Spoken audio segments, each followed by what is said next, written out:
Edi Rama zhvilloi sot në Bruksel një takim me sekretarin e përgjithshëm të NATO-s Mark Rutte. Kreu i aleancës tha se Shqipëria mbetet një aleat i palëkundshëm, ndërsa kryeministri shqiptar theksoi investimet që po bën vendi ynë për rilindjen e industrisë ushtarake.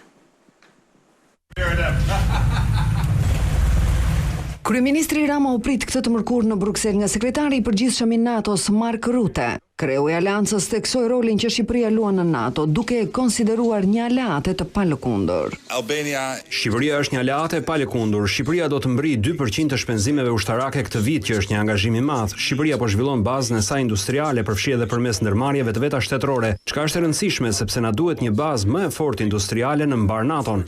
Rutte vlerësoi kontributin e Shqipërisë për Ukrainën, por edhe në misionet jashtë vendit si në Letoni, Bullgari dhe Kosovë.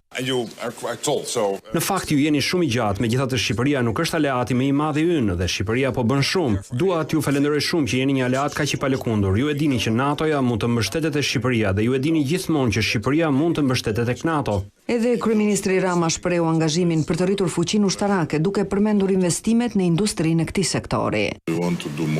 Duam të bëjmë më shumë, tashmë po rinisim rilindjen e industrisë sonë. Jemi shumë të prirur të diskutojmë me ju punën e mëtejshme që duhet bërë për të bërë të mundur portin e ri ushtarak në Shqipëri, në Porto Romano dhe sigurisht jemi këtu edhe për të folur së bashku për mënyrat me të cilat mund të qasemi në programin SAFE të Bashkimit Evropian, i cili sa i takon sigurisht shkon përtej perimetrit të vendeve të Bashkimit Evropian dhe mund të jetë i dobishëm edhe për vendet e NATO-s në Europë. Rama nënvizoi se Shqipëria është vendosur të kontribuojë edhe më shumë në sigurinë e përbashkët euroatlantike.